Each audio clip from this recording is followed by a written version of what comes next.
공부하시면 좋을 것 같습니다. 제가 오늘 첫 시간이고요. AI의 이해, 활용, 사례와 전략이라는 제목으로 시작을 하겠습니다.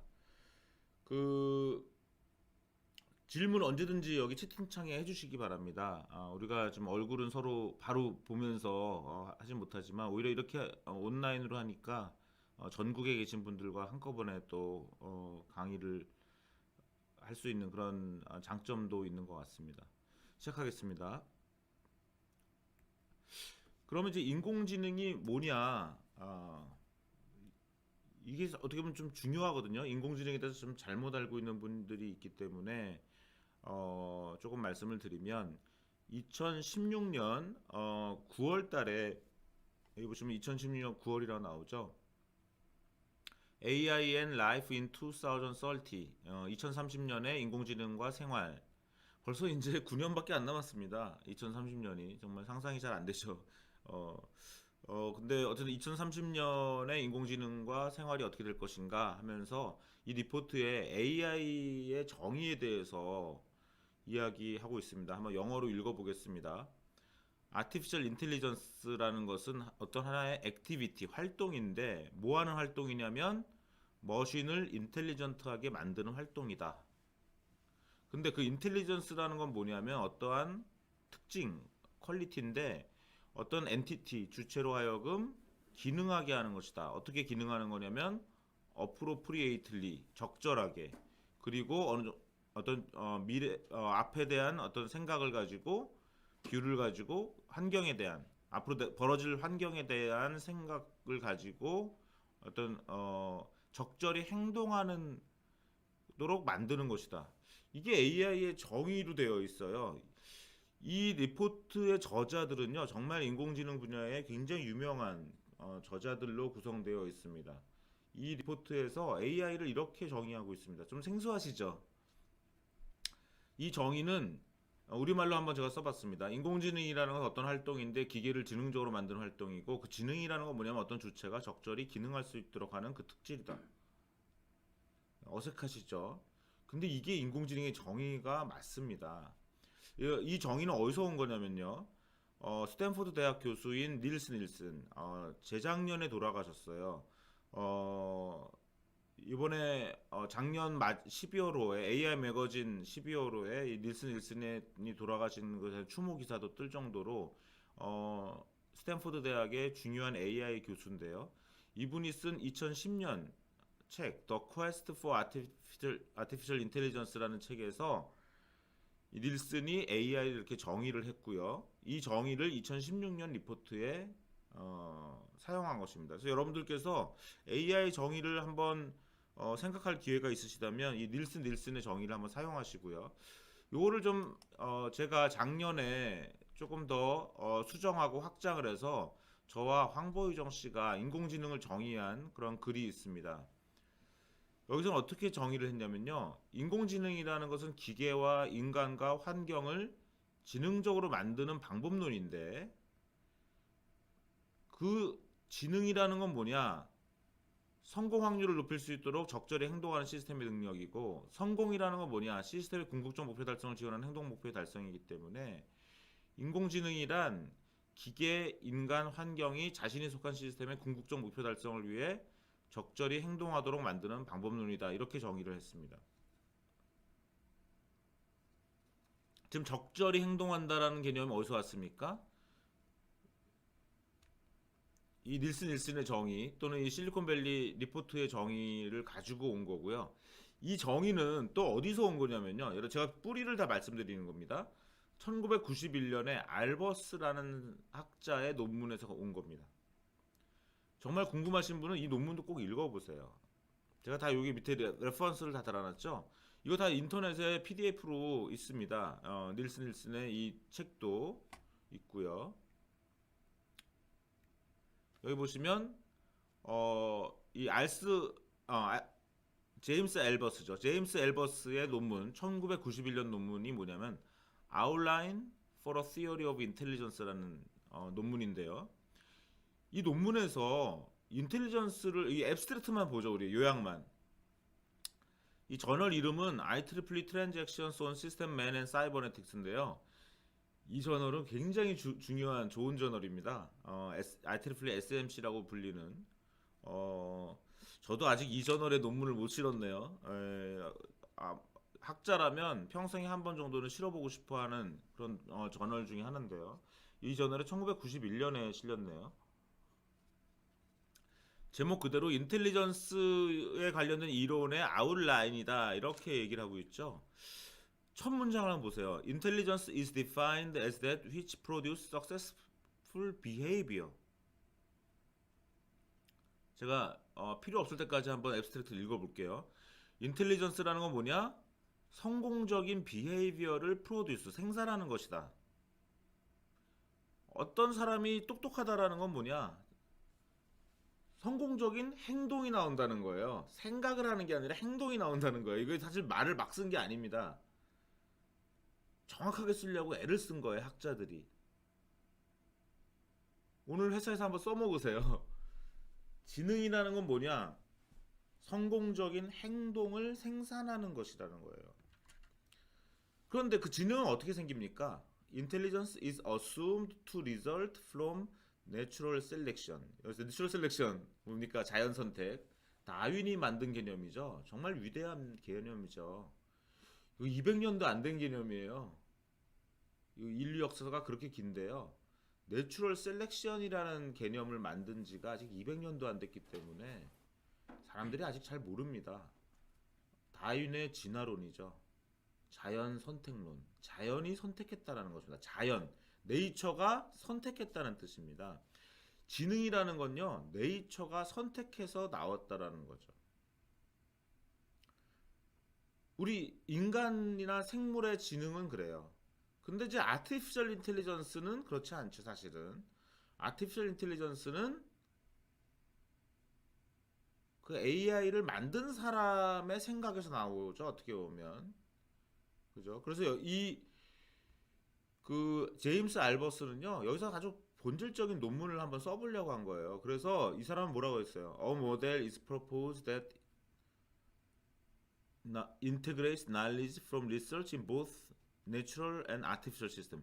인텔리전스라는 거를요, 우리 그 자연적인 시스템, 우리 생물, 인간, 동물 같은 것의 인텔리전스랑 그다음에 아티피셜 시스템, 인공적인 시스템의 인텔리전스, 이 두 가지를 다 같이 설명할 수 있는 인텔리전스의 정의를 만들어 본 겁니다. 이게 1991년에 Outline for a Theory of Intelligence라는 논문 나왔고, 여기서 인텔리전스라는 것은 Successful Behavior를 만드는 것이다라고 정의가 된 거예요. 이것을 인공지능학자인 닐스 닐슨이 2010년에 인용했는데요. 이 책을 잘 뒤져도 정확하게 안 나와요. 치사하게 자기가 스탠포드 대학 교수라서 그런지 닐스 닐슨의 연구를 내가 인용한 거라고 명확하게 쓰지 않았어요. 저는 이런 부분에서 닐스 닐슨이 돌아가셨지만 조금 아쉬워요. 학자라는 것은 난장이와 같거든요. 난장이가 뭡니까? 난쟁이는 본인은 키가 작아요.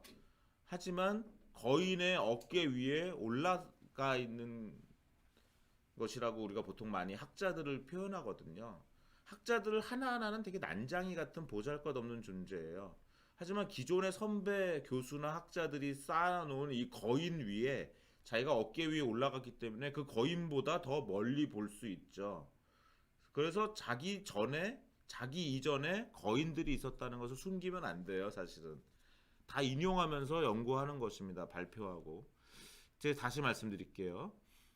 우리가 인공지능의 오늘 정의에 대해서 이제 앞부분에 제가 시간을 좀 많이 쓰고 있는데, 인공지능의 정의가 오늘 말씀드리는 것이 어떻게 나오는지를 설명을 다시 한번 드리면, 1991년에 제임스 알버스라는 당시에 그 미국의 내셔널 표준연구소인가 거기 연구원입니다. 이분이 쓴 논문인데 이분의 고민은 뭐냐면, 인공적인 지능과 자연적인 시스템의 지능 두 가지를 다 포괄할 수 있는 지능의 정의를 고민하다 보니까 되게 멋지게 정의를 하기 시작했고요. 그래서 이 인텔리전스라는 건 성공적인 비헤이비어를 행동을 만드는 것이라고 정의를 하고, 그 다음에 그래서 이거를 제가 엘버스의 논문을 그대로 갖고 와서 지능이라고 하는 것은 성공 확률을 높일 수 있도록 적절히 행동하는 시스템 능력이고 성공이라는 것은 시스템의 궁극적 목표 달성을 지원하는 행동 목표의 달성이므로 이걸 잘 활용해서 제가 새롭게 정의를 한 거고요. 그 다음에 닐슨의 정의를 보면 아까 알버스의 정의를 사용했는데 이게 머신만 인텔리전트하게 만드는 거로 했죠. 저는 좀 확장을 했어요. 머신만 인텔리전트하게 만드는 것이 아니라 인간과 환경도 인텔리전트하게 만드는 것입니다. 이것도 제가 아까 뭐라 그랬습니까? 거인의 어깨 위에 올라가 있는 사람들이 학자라고 그랬죠. 예, 저 혼자 만든 게 아니고 이거는 또 어디서 나온 거냐면 이 마이클 조던이라는 농구 선수 아닙니다. 시카고 불스의 마이클 조던. 이 마이클 조던이 아니라 UC 버클리 있는 마이클 조던 교수의 2018년 논문에 보면은 인공지능의 범위를 세 가지 정도로 보고 있는 것 같아요. 하나는 AI, 그 다음에 Intelligence Amplification and Intelligent Infrastructure인데 뭐냐면 사람을 좀 더 지능적으로 만드는 거, 증강지능, 지능 확대 이런 분야도 인공지능의 분야로 보고 그 다음에 인프라스트럭처를 지능적으로 보는 것들 그것도 인공지능을 본다라는 것입니다. 그래서 인공지능의 대상이라는 것이 이 기계일 뿐만 아니라 기계, 인간, 환경, 기계, 인간, 환경을 지능적으로 만드는 것이다. 오늘 제 강의를 들으시는 분들이 어떤 걸 만드시는 분이세요? 만약 교육 쪽 사업을 하시는 분들은 여러분들은 좀 더 지능적인 인간을 만드는 교육 사업을 하고 계신 거예요. 여러분들이 만약 스마트 빌딩이나 스마트 시티를 하시는 분들은 뭐예요? 좀 더 지능적인 환경이나 인프라를 만드시는 분들인 거예요. 여러분들이 어떤 제품이나 서비스를 만드시는 분이라면 이건 여러분들은 지능적인 기계를 만드시는 분들인 겁니다. 그래서 여러분들이 어떤 일을 하시느냐에 따라서 인공지능이 적용이 되는 거죠. 보세요. 근데 많은 분들이 인공지능이라는 것을 뭘로 생각합니까? 사람 같은 거를 만드는 걸로 생각하죠. 그래서 이런 사람 같은 로봇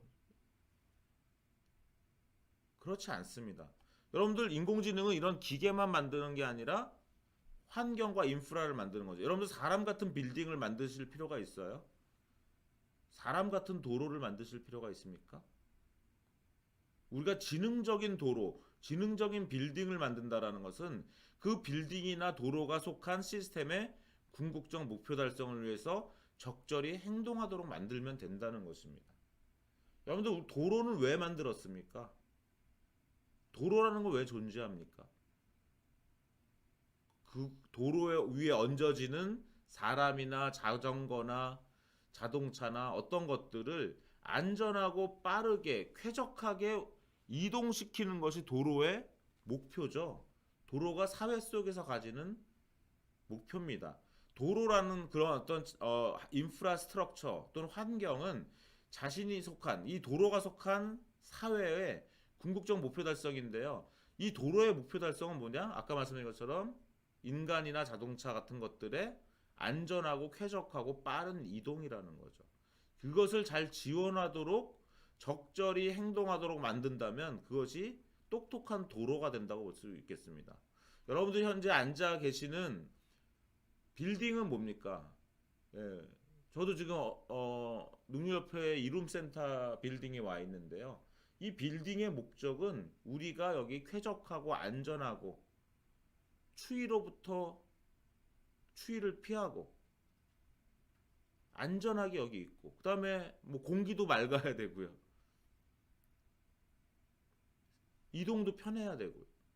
이 빌딩이 갖고 있는 목표를 달성을 위해서 적절히 행동하도록 우리가 AI를 활용한다면 그것이 지능형 빌딩이죠. 사람처럼 사람 같은 빌딩? 의미가 있습니까? 사람 같은 빌딩?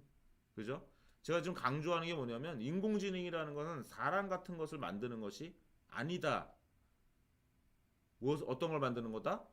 시스템의 궁극적 목표 달성에서 적절히 행동하도록 하는 것을 만드는 것이다라는 것입니다.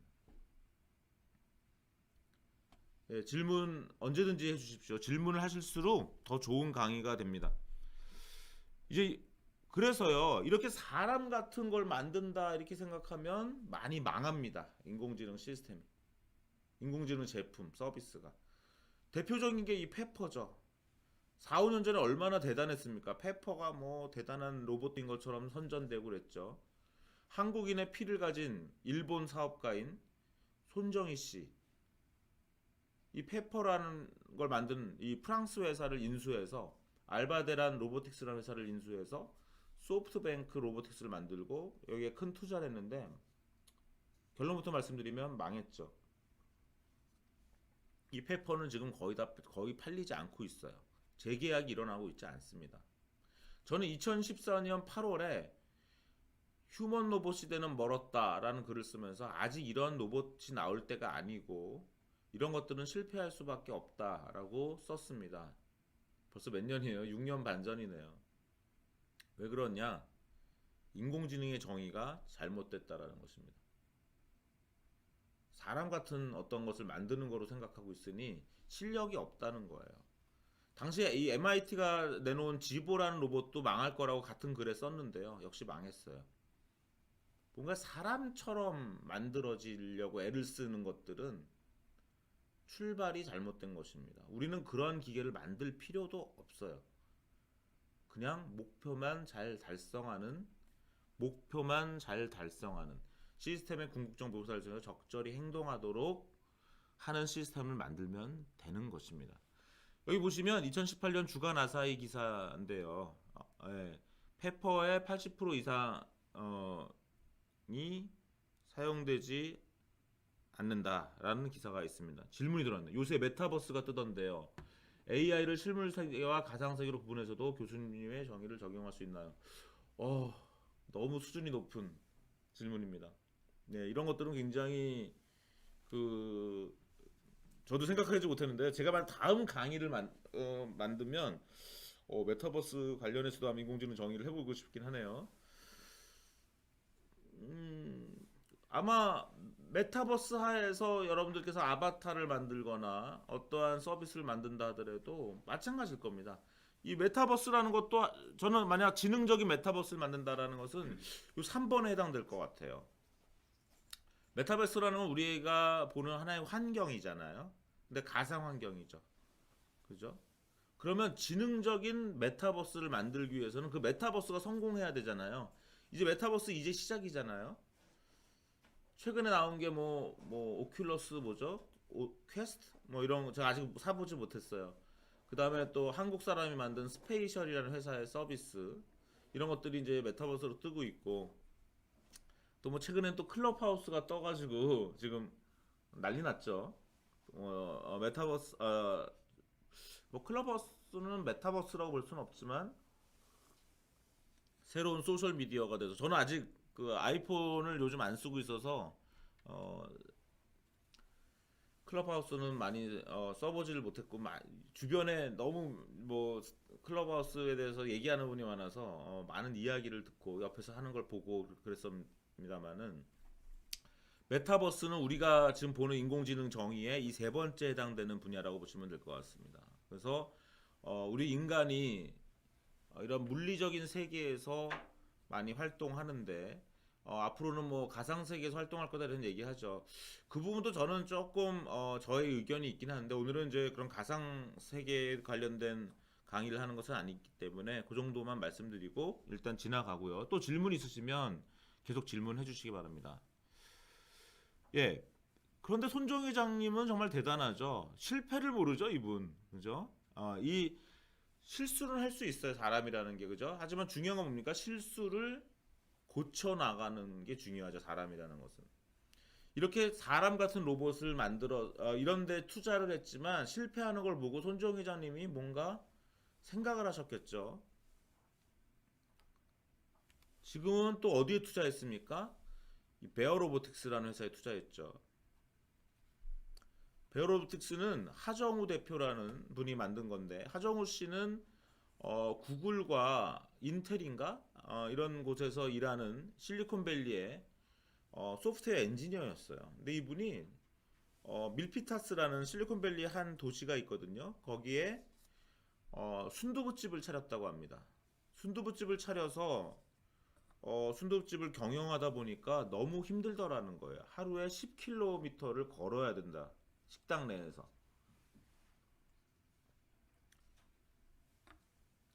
음식도 만들어야 되고 이렇게 손님을 접대도 해야 되는데 너무 힘들더라는 거예요. 그래서 이분이 이 소프트웨어 엔지니어였는데 이런 로봇을 설계했어요. 그래서 서빙 로봇을 만든 거죠. 그래서 여기 보세요. 이 자율주행 서빙 로봇 썰비를 만들었어요. 이거 지금 생산을 한국에서 합니다. 여기에 들어간 기술은 라이다 기술이 들어갔고 3D 카메라를 이용해서 좁은 공간에 장애물을 피해서 고객 식탁으로 음식을 운반하는 거죠. 그래서 다양한 크기의 식당에서 로봇의 자율주행을 구현하는 거고 그걸 통해서 직원의 생산성을 향상시키겠다는 거예요. 자율주행 서빙 로봇을 통해서 서빙부터 주문 및 계산을 해야 되는 직원의 업무를 줄여줌으로써 직원과 요식업자의 생산성을 증가시킵니다. 근데 이 로봇 회사에 또 손정희 회장이 투자하셨어요. 대단하죠. 실패를 모르는 분이죠, 그죠? 쿠팡도 뭐 망할 뻔했는데 손정 회장께서 몇 조를 넣었습니까? 돈을 3조, 그죠? 처음에 2조를 해줬고요. 또 1조를 더 넣어줬죠.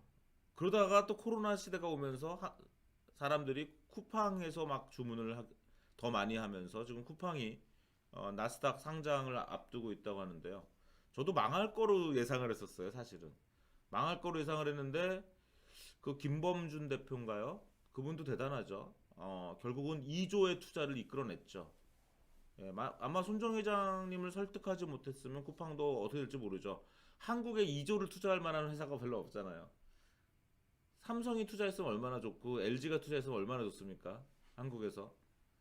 근데 사실은 한국 사람의 피는 있지만 국적은 철저하게 일본 사람이고 그 자본은 또 일본에서만 오는 게 아니라 글로벌한 투자자들로 오는 소프트뱅크의 투자를 쿠팡이 이끌어낸 거고요. 2조를. 그 당시에 5조의 밸류에이션으로 2조를 넣어줬죠. 그러니까 그 당시 망할지도 모른다는 회사를 5조로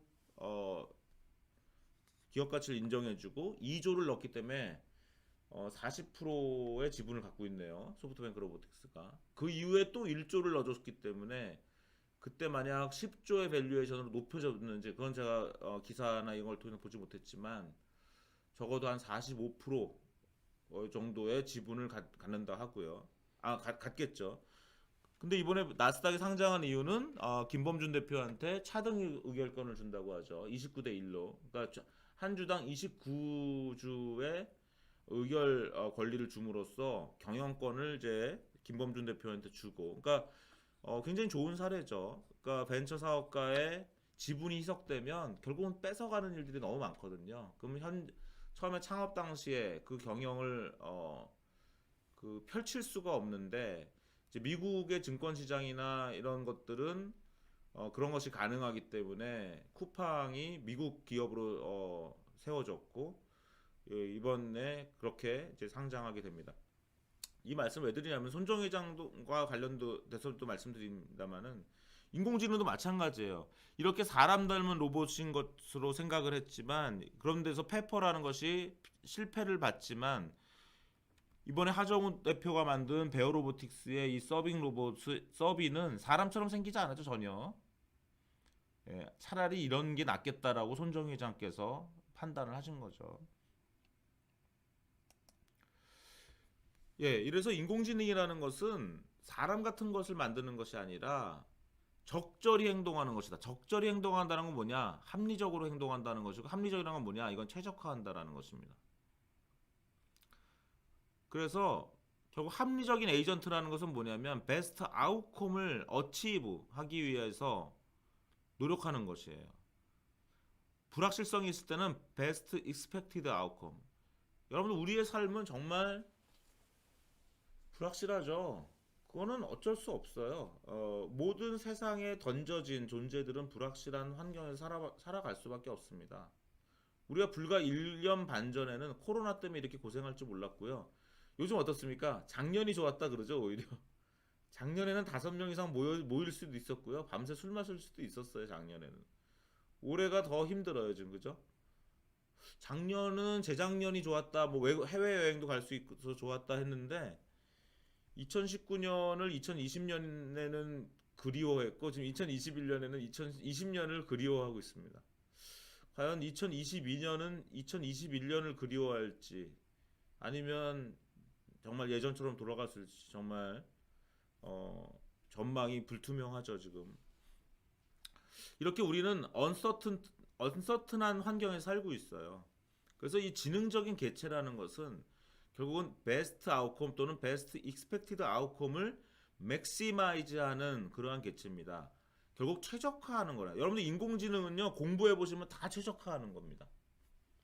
최적화라는 걸 모르면요 할 수가 없어요. 지금 유명한 딥러닝 이거 다 최적화하는 방법론이에요. 모든 어떤 AI 방법론이 나온다 해도 이것은 다 최적화하는 겁니다. 제가 요즘 어제 매일 밤 자기 전에 인공지능 모델을 돌리면서 자요. 어제도 1시쯤 잤는데 돌려놓고 오늘 아침에 일어나서 잘 돌아갔나 했는데 에라 났는지 뭔가 문제가 있더라고요. 집에 가서 다시 또 돌려야 돼요. 그 인공지능 학습이라는 게 뭡니까? 다 에러를 줄이도록 학습시키는 그런 최적화 시스템에 불과해요. 그런데요, 인공지능과 컴퓨터 사이언스에 굉장히 중요한 이론이 있는데 이런 것이 NP 컴플리트, NP 하드 이론인데요. 이걸로 이미 1970년대 컴퓨터 과학 분야의 노벨상인 튜링 어워드를 수상을 했는데요.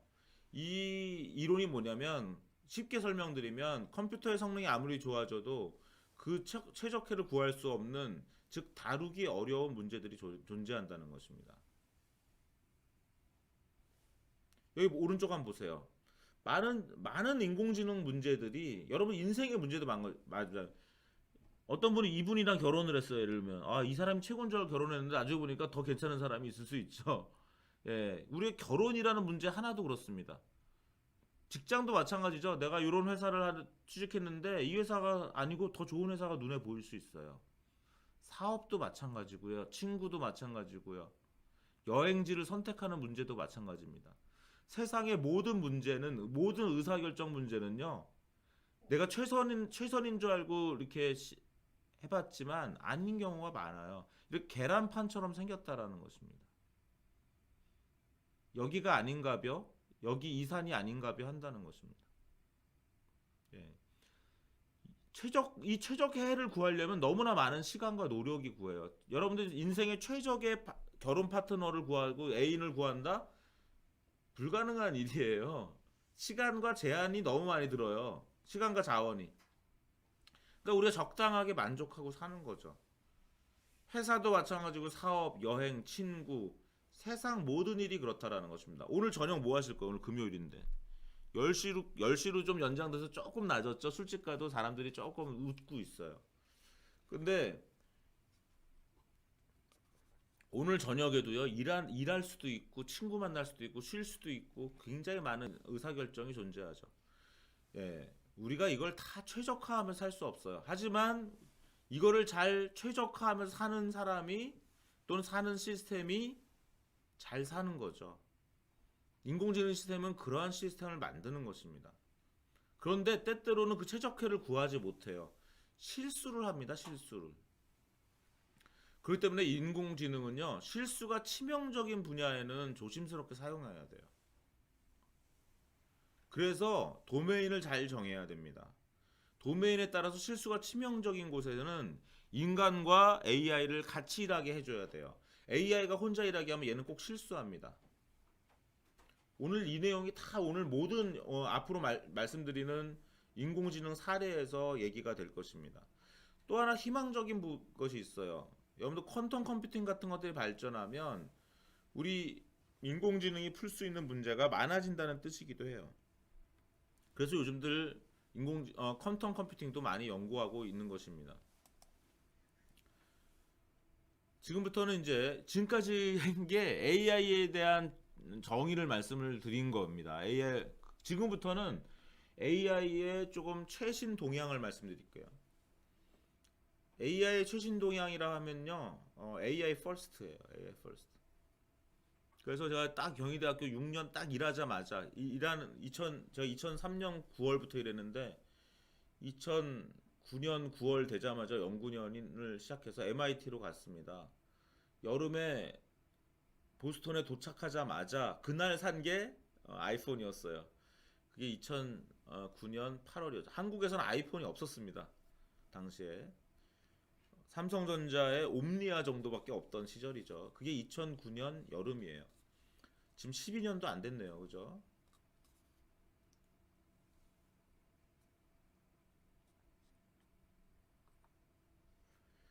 인간과 AI 혼합을 언론에서 말해서 거부감 있다. 뭐 여러분들 컴퓨터랑 맨날 일하죠. 컴퓨터 가지고 그런 거예요. 그냥 AI라는 건 그냥 여러분들 컴퓨터 시스템이나 마찬가지예요. 좀 더 똑똑하죠. 여러분들 엑셀 쓰시고 뭐 맨날 크롬 쓰시고 인터넷 익스플로러 쓰시죠. AI는 그런 겁니다. 엑셀 같은 거예요. 2009년에 한국에 이제 말에 아이폰이 들어오죠. 그러면서 뭐가 됐습니까? 모바일 시대가 왔죠. 제가 2010년에 1년 만에 한국에 와 보니까요. 한국 사람들은 무슨 모바일 앱을 많이 써? 주변에 물어보니까 카카오톡이라는 걸 쓴대요. 2010년에. 그래서 저도 카카오톡을 깔았거든요. 지하철을 탔더니 사람들의 스마트폰 화면이 다 노란색이에요. 카카오톡. 근데 그 당시에도 카카오가 망한다고 그랬죠. 한국 회사들이 카카오에 투자하지 않았어요. 재벌 회사들도 바보같이. 안타깝게 어디가 투자했습니까? 중국의 텐센트가 투자를 했죠. 그래서 카카오는 지금 중국 텐센트에 많이 영향을 좌지우지 받고 있는 회사가 돼버렸습니다. 카카오가 하는 모든 일은 중국 텐센트에 공개될 수밖에 없어요. 이사가 들어가 계시니까. 참 아까운 일이죠. 그래서 카카오는 중국 진출도 못하죠. 이런 것들이 사실 그 시대를 계속 보는 건데요. 카카오는 당시에 PC 버전도 안 만들었어요. 지금 카카오 PC 버전 참 재밌게 쓰죠. 모바일 퍼스트를 강하게 했죠. 그 당시에 이제 모든 게 모바일로 가야 된다. 예, 아이폰으로 시작된 스마트폰에 의해서 카카오 같은 새로운 모바일 중심의 회사가 나오고 이럴 때가 지금부터 10년 전입니다. 지금은 어떤 시대냐? AI 퍼스트 시대 같아요. 저도 마음이 조급합니다. 야, 내가 말로만 AI 퍼스트 강의할 게 아니라 어떻게 할 거냐? 하루하루 실천해서 어떻게 할 거냐라는 겁니다. 2020년대는 개인과 기업, 정부 조직이 다 AI 퍼스트를 해야 되는 시대예요. 그런 것 같아요. 제가 무슨 강의를 하려고 이런 말을 만든 게 아니라 제가 느낀 겁니다. 제 삶에서도 경희대도 여기 좀 써 있습니다만 경희대도 지금 AI 전교적으로 AI 퍼스트를 혁신을 준비하고 있어요. 예를 들면 경영대학원에 AI 비즈니스 과목을 필수화했어요. 이제는 경영대학원 졸업하려면 AI 비즈니스 과목을 들어야지만 졸업할 수 있게 됐고요. 학부에도 지금 경영대학 안에서도 데이터 사이언스 학과를 신설하고 있고 석박사 과정에 빅데이터 응용학과 만들었고 경영대뿐만 아니라 전교적으로 AI 퍼스트 혁신을 준비하고 있습니다. 그래서 마치 10년 전에 우리가 다 모바일 퍼스트로 가야 된다라고 많이 얘기했던 것처럼 지금은 AI 퍼스트 시다. 지금 그래서 생물학, 화학, 제약 분야에서 AI 퍼스트가 일어나고 있어요. 무슨 얘기냐면요. 생물학을 하는 사람, 화학하는 사람, 제약하는 사람 이런 분들이요. AI를 잘해야 성공할 수 있다는 거예요, 지금은. 지금 여기 제가 다 회사 이름을 다 불러드릴 수도 없죠. 수많은 신약 개발 회사들이 국내외의 신약 개발 회사들이 AI 퍼스트를 가고 있습니다. 질문이 들어왔는데 인공지능 과연 어디까지 가능할까요? 빅데이터를 활용해 골프 스윙 분석을 영상을 분석해 AI 비대면 레슨 서비스 플랫폼 만드는데 영상 개발이 돈이 안 되는지 영상 개발자를 찾기가 쉽지 않네요. 저도 비슷한 일을 하고 있는데 영상을 분석해서 하려고 하죠. 저는 그렇게까지는 안 해요. 저는 그냥 트랙맨 있죠, 트랙맨. 트랙맨이나 이런 공의 궤적이나 스윙 궤적 정도만 보고 하는 걸로 해서 저는 어떤 걸 하냐면 맞춤형 골프채를 제작하는 회사와 일을 하고 있어요. 그래서 그 회사가 엄청나게 매출을 내리고 있는 회사인데 골프 그 사장님을 만났어요.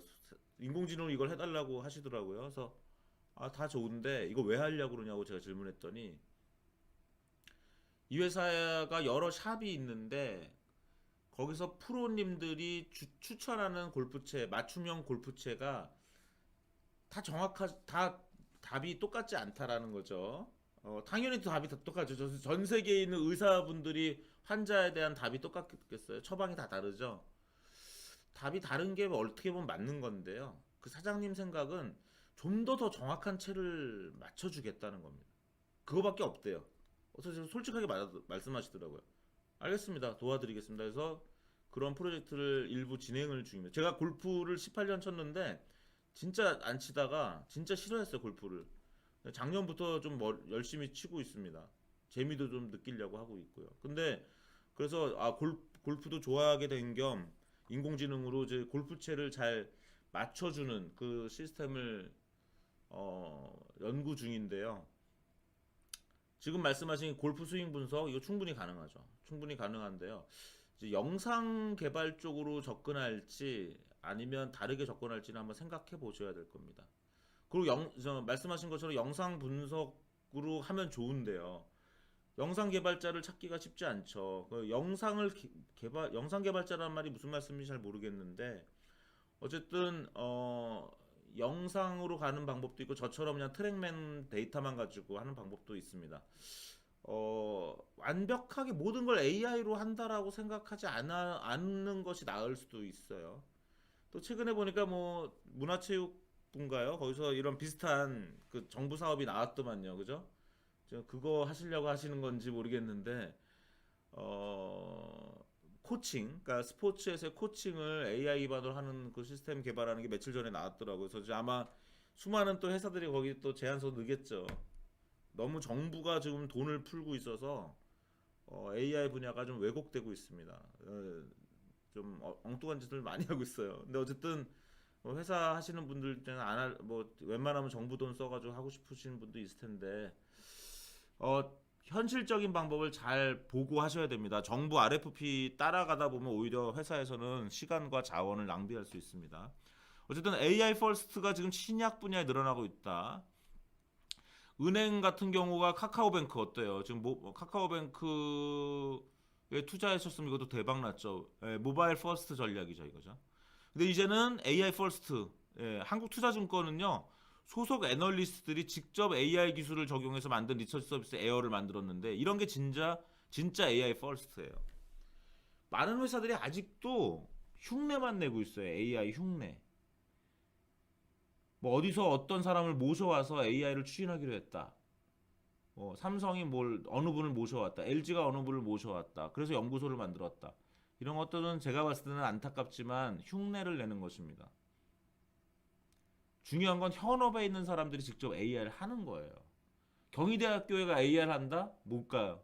경희대학교 교수와 학생들이 AI를 직접 해야 되는 거예요. 그래서 가르치고 배우고 자기가 배우는 학문에 경영학을 하는 사람도 AI를 하고 금속공학을 하는 사람도 AI를 하고 물리학을 하는 사람도 AI를 해야 되는 거예요. 그게 AI first라는 겁니다. 경희대학교 같은 경우 물리학과랑 경영대가 그걸 많이 하고 있어요. 물리학과 교수님들, 경영대 교수님들이 직접 AI를 하고 있어요. 그러니까 그거는 잘하고 있는 AI first. 국문과 교수님들도 AI first, AI를 하고 있어요. 경희대 같은 경우. 그러니까 각 학과에서 원래 하던 사람들이 AI를 적용해야 되는 게 AI first입니다. 한국투자증권이 그런 거예요. 애널리스트들이 원래 AI 하던 분도 아니에요. 근데 이분들이 AI를 적용해서 자기네가 만들었다는 거예요. 신한금융은 신한 AI를 만들었죠. 이것도 잘한 건데 저는 한국투자증권이 더 잘한다는 거예요. 여러분 한투가 되게 무서운 아이들이죠. 금융 쪽에. 한투 파트너스가 뭡니까? 한국투자 파트너스. 우리나라 최고 벤처 캐피탈이죠, 지금. 카카오 투자했고요. 한국투자 파트너스에 투자 받으면 거의 성공이 보장된다. 뭐 이럴 정도로 엄청난 그 벤처 캐피탈리스트들이 있는 곳이 한국투자 파트너스죠. 한국투자증권도 그런가 봐요. 저는 예. 제가 이 한경 비즈니스 1288호에 이 기사가 나서 이걸 지금 인용한 건데, 제가 이 한경 비즈니스 기자 이현주 기자한테 물어봤어요. 이거 되게 재밌던데? 그랬더니 이현주 기자가 뭐라 그러냐면 이분들 다 직장에서 승진했답니다. 그때 또 한 번 놀랐어요. 왜? 한국투자증권이 정말 대단한 회사구나. 왜? 임직원이 직접 AI를 적용해서 만들었는데 이 사람들을 승진시킴으로써 자극하는 거죠. 그래, 당신들의 현업에서 AI를 적용해서 성과를 내면 그런 사람한테 승진을 주겠다. 그리고 거기에 자극받아서 많은 다른 임직원들이 AI를 자기 일에 도입하려고 하겠죠. 그러면 한국투자증권이 저절로 발전하는 것입니다. 이런 것이 AI 퍼스트죠. 직원이 직접 하는 거예요. 배워서.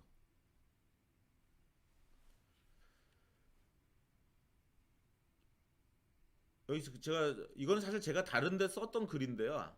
아직도 출판이 안 됐어요. 그래가지고 제가 인용을 못하고 12월 달에 쓴 글인데, 참 가끔가다 언론에 글을 주면 1, 2주 묵히는 건 괜찮은데 몇 달씩 묵히는 경우도 있어요. 예, 위도영님 맞춤형 골프채도 만들고 있어요. 한번 나중에 저한테 연락을 주세요. 연락을 주시면 어차피 우리가 오늘 지금 명함을 교환을 못 하잖아요, 그죠? 제가 제 연락처를 드릴 테니까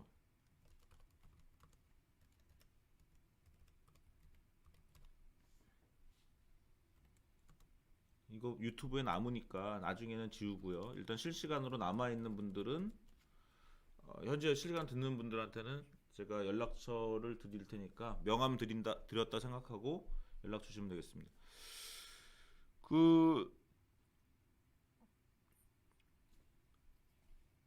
그래서 AI 퍼스트라는 건 뭐냐면 최종 사용자가 AI를 해야지 AI 퍼스트다.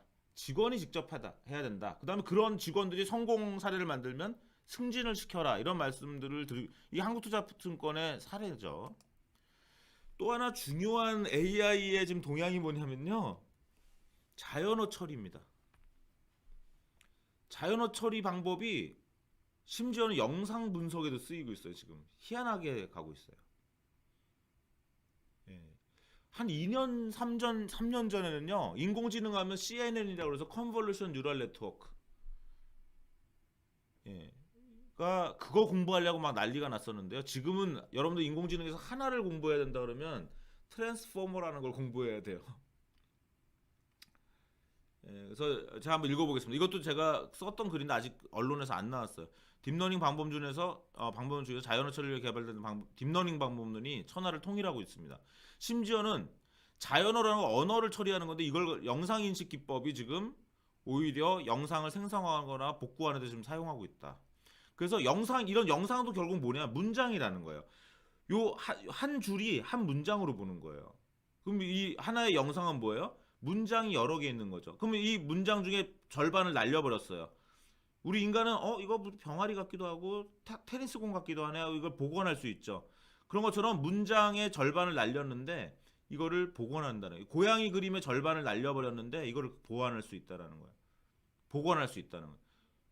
이런 것들이 그냥 기존의 영상 기술로 나오는 것이 아니라 자연어 처리 기술로 나오고 있다. 그래서 오늘 쉽게 말씀드리면 자연어 처리 기술이 상당히 많은 곳에 지금 신약 개발하는 거, 영상 만드는 거. 어제 보니까 이거를 제가 강의자로 다 만들고 나서 어떤 분 논문을 봤는데 자연어 처리 방법론, 트랜스포머 방법론을 영상 처리한 논문들만 또 다 리뷰해서 리뷰 페이퍼가 하나 나왔더라고요. 예, 그래서 지금 제가 오늘 여러분들한테 기억에 남게 말씀드리고 싶은 것 중에 하나는 AI 퍼스트, 두 번째는 자연어 처리 방법론이 엄청나게 가고 있다. 이렇게 말씀드리겠습니다. 작년에 저희 연구실에서 연구한 것 중에 하나가 인공지능 비즈니스라는 건 뭐냐? 이건 밸류 엔진 비즈니스다. 엔진을 만드는 비즈니스다. 그 엔진을 만들 때는 크게 5가지를 신경을 써야 된다. 이렇게 말씀드리겠습니다.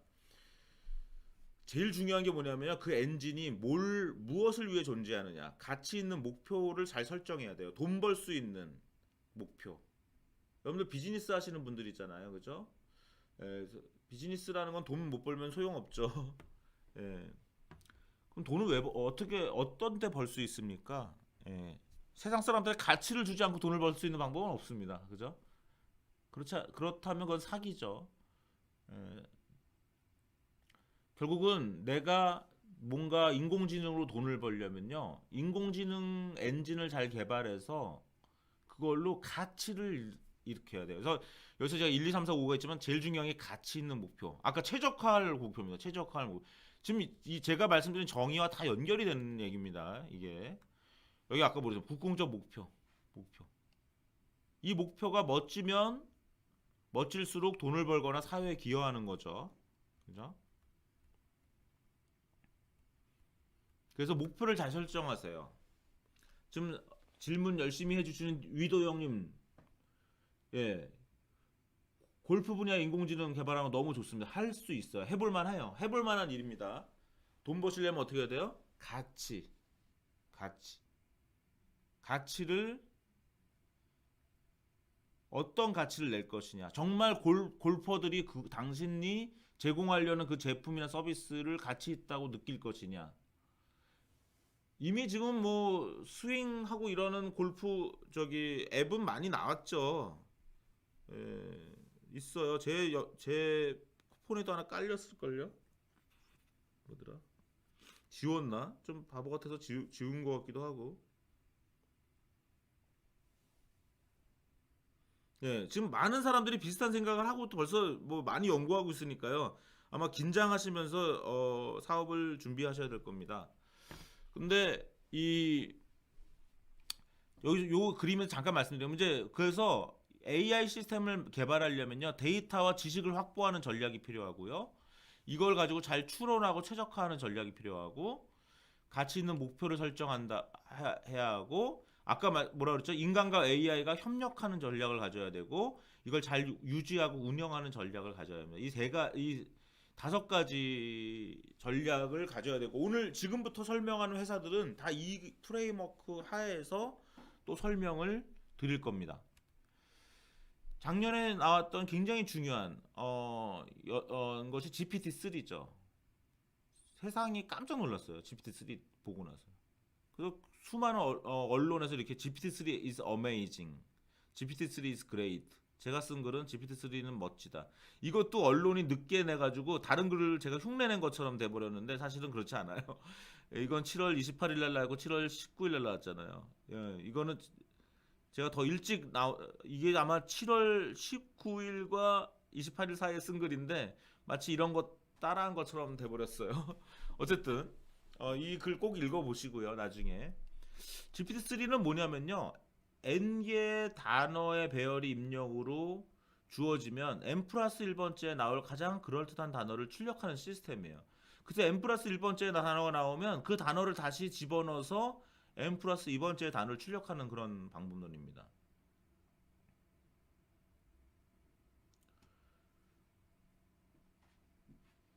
이인규님 그 연락처가 안 보이는데요. 예, 그리고 박은혜님, 예, 인공지능 자본, 아, 멋진 얘기입니다. 제가 한 15년 전에 썼던 논문이 디지털 자본이라는 논문을 방석현 교수님이랑 같이 썼던 논문이 있는데 진짜 그 인공지능 자본 이런 논문을 써야 되나요? 예, 어쨌든 그냥 참고로 한번 보내드리고요. 검색해 보시고 그 다음에 근데 이 GPT-3 어떻게 만들었냐면 인터넷에 존재하는 모든 영어 문서를 다 긁어가지고 학습 데이터로 했어요. 대단하죠? 인터넷에 존재하는 모든 영어 문서. 그래가지고 어떻게 학습시켰냐면 이런 거예요. n번째 단어가 있으면요. 그 다음에 나오는 단어를 예측하는 게임을 자기 혼자 계속 한 거예요. 계속 학습을 시킨 거예요. 그랬더니요. 얘가 희한하게 답을 잘해요. 이렇게 해요. 길이는 눈이 몇 개야? 물음표 A 콜론 썼더니 얘가 길이는이라는 단어가 나오고 눈이 나는 단어가 나오고 이 두 개야라는 단어가 나오는 거예요. 그런데 안타까운 건요. 얘가 역시 잘 한계점이 있어요. 여러분들 이제 인공지능은 늘 뭐가 나오면 한계가 있어요. 아직은. 예, 얘 한계 뭐냐면요.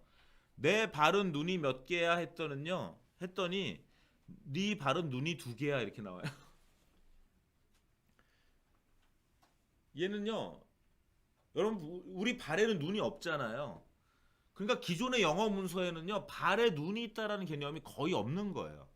그러니까 얘가 내 발은 눈이 몇 개야 그러면 우리 인간은 야 사람한테 발이 어딨어 왜 그런 바보 같은 질문을 해 이렇게 대답을 해야 맞는데 네 발은 눈이 몇 개야 이렇게 얘기한다. 그 다음에 1600년 미국의 대통령은 누구야 그랬더니 이것도 신박한 대답을 합니다. 1600년에 미국의 대통령 없잖아요. 미국이란 나라가 없었는데. 그런데 엘리자베스 여왕 1세라고 그래요. 당시에 미국을 그 아메리칸 대륙을 지배한 영국의 왕 이름을 댄다는 거예요. 신박하죠? 신박하지만 뭔가 틀리죠. 왜 그렇게 만들었냐? GPT-3가 만들어진 원리를 이해하시라는 거예요. 뭐예요? n개의 단어의 배열이 입력으로 주어지면 n 플러스 1번째에 나올 가장 그럴듯한 단어를 출력하기 때문이라는 거죠. n개. 여러분들 근데 재밌는 건요. GPT-3는요. 코로나를 몰라요. 코비드 19 모릅니다.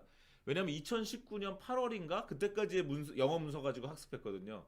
그래서 야 우리 코로나 시대 어떻게 살아야 돼 이렇게 영어로 질문하면요. 얘 무슨 말인지 몰라요. 코비드 19 몰라요. 이제 올해 이 오픈 AI라는 회사가 GPT-4를 또 발표할지 궁금하네요. 이거 학습할 때마다 이 학습은 최소 100억을 들였거든요. 제가 어제 제 컴퓨터로 인공지능 뭐 학습시키고 나왔다 그랬잖아요. 구글의 컴퓨터를 제가 공짜로 쓰고 있는 거예요. 이제 그거 공짜로 쓴 걸 제가 다 쓰면 이제 구글에 돈 내야 되거든요. 구글이 그런 걸로 장사하는 거잖아요. 그런데 요 GPT-3는 한 번 학습하는데 최소 100억이 들었을 걸로 판단되고 있어요. 100억이 그냥 날라간 거예요. 하늘로. 그 대신 요 학습된 모델이 있는 거죠. GPT-4는 어떤 얼마의 비용으로 또 만들어질지 모르겠어요. 최소 그러니까 학습 비용만 100억이 든 거예요. 거기는 연구원들 비용 말고요. 제가 여기 여러 가지 GPT-3 링크를 드렸으니까요. 지금 이걸 다 해볼 시간 없으니까 여러분들 꼭 눌러가지고 한번 써보시기 바라요. 신기합니다. 신기하지만 한계를 느껴보셔야 돼요. 여러분들 인공지능은 여러분들이 인공지능이 이거밖에 못하는구나. 얘가 이렇게 돌아가는구나. 이걸 잘 알 수 있어야 그 다음부터 여러분들의 도구가 되죠. 여러분들 칼도 여러분들의 도구고요. 가위도 여러분들의 도구잖아요. 어떤 때 여러분들 그걸 쓸 수 있습니까? 일반 가위로 쇠판을 자를 수는 없잖아요. 이 도구가 뭐는 할 수 있고 뭐는 할 수 없다는 걸 알아야 비로소 그때 여러분들의 도구가 되는 것입니다. 어린아이한테 칼이나 가위를 주지 말라는 게 왜 그래요? 뭐 아무데나 찌르잖아요. 이 도구의 위험성을 모르고 이 도구가 뭘 하면 안 되고 뭘 할 수 있고 뭘 하지 못한다는 걸 모르면 그건 도구가 아니고 흉기가 되는 거죠. AI가 그런 것입니다. 여러분들이 지금 세계적으로 오늘 현재 가장 모든 인공지능 하는 사람들이 존경하는 것 중에 하나가 GPT-3예요. 그럼 GPT-3를 여러분들이 써보고 이게 어디까지 할 수 있고 어디까지 못하는 걸 알아야 겨우 여러분들이 어린아이한테 가위나 칼을 쥐어주는 것 이상의 조금 느낌을 갖게 되는 거예요. 그죠? AI가 재밌는 건요. 미국이 참 대단한 나라인 게 이 스타트업인 오픈 AI가 만든 GPT-3를 누가 샀냐면 누가 이걸 라이센스 했냐면 마이크로소프트가 독점 라이센스 했어요. 그건 무슨 얘기냐? 돈을 뭉터기로 오픈 AI한테 줬다라는 뜻입니다. 미리. 그리고 여러분들께서는 GPT-3를 지금 라이센스 할 수 있어요. 마이크로소프트를 통해서. 그러면 돈을 누가 봅니까? 한국말로 트랜스플러링 가능하냐고요? 한국말로 트랜스플러링은 새로 짜야 되고요. 만약 GPT-3를 한 걸 가지고 여러분들께서 번역을 하면 할 수 있죠. 그거는 지금 당장이라도 할 수 있고요. 여러분들께서 이 마이크로소프트 돈 내면 됩니다. 넷플릭스 가입하시도 돈 내면 되고요. 지금 네이버에서 한국형 GPT-3를 개발 중이라고 합니다. 내부 품위가 진행이 돼서 큰 투자를 하기로 결정을 했고요. 그래서 네이버에서 일단 개발을 들어가고요. 그 다음에 지금 전 세계에서 이 GPT-3 가지고 어떻게 돈을 벌지를 사람들이 머리를 쓰고 있다. 예, 그 정도만 말씀드리겠습니다. GPT-3는 그럼 어떻게 만든 겁니까? 아까 제가 개발한 프레임워크, 이 프레임워크에다가 여기다 집어넣어 보겠습니다. 집어넣어 보면 데이터는 어디서 와요? 웹크롤링. 인터넷에서 존재하는 모든 영어 데이터라고 그랬죠. 그거를 다 배치로 갖고 왔고요. 이걸 학습을 했어요. 방법론은 뭐냐면 트랜스포머 기반의 딥러닝이고요. 퓨전 러닝이라는 개념이 들어가 있고요. 얘가 하는 일은 뭐냐요? 오토매틱 뉴 센텐스 제너레이션이에요. 또는 코드 제너레이션. 뭔가를 제너레이션 하는 거예요. 근데 이 제너레이션 하는 게 완벽합니까? 완벽하지 않아요. 그래서 완성도를 위해서는 인간의 개입이 필요해요. 그 다음에 이것의 버저닝이 계속 필요하겠죠. 이렇게 해서 오픈 AI를 간단하게 분석하는 프레임워크가 있다는 거죠. 보세요. 아까 말씀드린 여러분들 이거 써보시면 얘가 완벽하지 않아요. 그래서 여러분들 재밌는 이메일 답장하는 애플리케이션 누가 만들어놨거든요. 근데 GPT-3가 자동으로 답장하게 하면 실수해서 난리 나요. 비즈니스에 쓸 수 없습니다. 아직. 현재 AI의 가장 최고 수준이 그렇다라는 것입니다. 올해 1월에는 또 이 오픈 AI가 또 재밌는 걸 만들었어요. 달리라는. 여러분들 살바도르 달리 아시죠? 스페인의 바르셀로나의 그 화가 달리. 그거를 좀 그다음에 그 여러분들 그 뭐죠? 애니메이션 그 뭐죠? 무슨 이죠? 그거를 이제 흉내내서 만든 이름이고요. 이렇게 텍스트를 주면요 그림을 만들어요. 아보카도 모양의 팔걸이 의자를 그려줘 이렇게 하더니 이렇게 대충 그리는 거예요. 대단하죠. 마치 영화 허를 보는 느낌이에요. 영화 허에 보면 영화 허에서 그런 디자인을 하죠. 오픈 AI라고 쓰여진 가게 그림을 그려줘 했더니 이렇게 그림을 그려요. 적당하게 그죠? 그림이 아니라 사진이죠. 이걸 막 생성해내요. 신기하죠? 예, 아직 이 시스템은 공개되어 있지는 않은 걸로 알아요. 예, 여기 한번 눌러보시면 논문은 여러분 읽어보실 수가 있고요. 공개는 아마 안 된 걸로 아는데 모르겠습니다. 그 사이에 또 공개될 수도 있죠. 이것도 실수를 해요. 지금 이건 잘 그린 것만 보여준 거고요. 눌러보면은 저 실수합니다. 그러니까 AI는 현재 실수를 해요. 그래도 대단하죠. 옛날보다 얼마나 멋져요. 그죠? 또 이루다. 예, 이루다 너무 아쉽죠. 이루다 왜 죽었어? 예, 너무 재밌게 잘 쓰고 있었는데요. 좀 놔두면 안 돼요? 난리 치고. 이루다 관련돼서 여러 글을 제가 썼습니다. 이루다 이경전하고 검색하시면 여러 글이 있고 제 페이스북에도 있는데 일단 이루다한테 성희롱을 했다는 분들이 많이 있는데 그거 좀 이상한 얘기죠. 이루다가 무슨 사람이 아닌데 무슨 성희롱을 해요. 이루다는 그냥 기계예요. 그래서 성희롱이라는 건 불가능한 얘기고요. 이루다가 혐오 발언을 했다. 뭐 동성 연애를 혐오했다. 제가 뭐 답답해서 제가 이루다랑 직접 대화를 해봤어요. 여인이 여인과 살면서 성적인 사랑을 하는 거 너도 좋아해? 했더니 너무 좋아하는데. 여자끼리면 어때 그치? 그랬더니 나쁘지 않아. 남자와 남자가 같이 살면서 성적인 사랑도 즐기는 거 좋지? 좋다는데요? 예. 이루다는요 동성연애를 혐오하지 않았어요. 여기는 옹호했잖아요. 여기는 뭡니까? 이루다는 그냥 성능이 나쁜 기계였을 뿐이에요. 아직 제대로 이랬다 저랬다 그냥 말만 그냥 추임새만 넣어주는 애잖아요.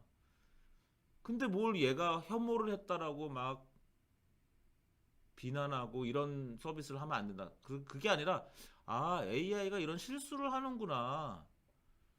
이걸 전 국민 상대로 가르쳐 줄 수 있는 좋은 기회였는데 몇몇 학자나 뭐 이런 분들 심지어는 다음에 그 카카오의 이재용 회장까지도 뭐 이루다 서비스가 뭐 동성연애를 혐오했다는. 그리고 사람이라는 건 자유가 있잖아요. 나는 동성애가 싫어라고 이런 채팅할 수 있는 거 아니에요? 친구들끼리? 어떤 사람은 좋다고 할 수 있는 거고 자유의 영역 아닌가? 그런 생각도 해요. 이루다는 선생님이 아니잖아요. 친구 개념이잖아요, 그냥. 그죠? 그런데 왜 얘는 성희롱 할 수 없어요. 오히려 여기다 성희롱을 자꾸 하는 사람이 있다면, 여기 막 성적 대화를 막 하도 하는 사람은 그 사람의 인격이 피폐해질 것이다라고 제가 글을 썼어요. 오히려 사용자를 보호해야 돼요.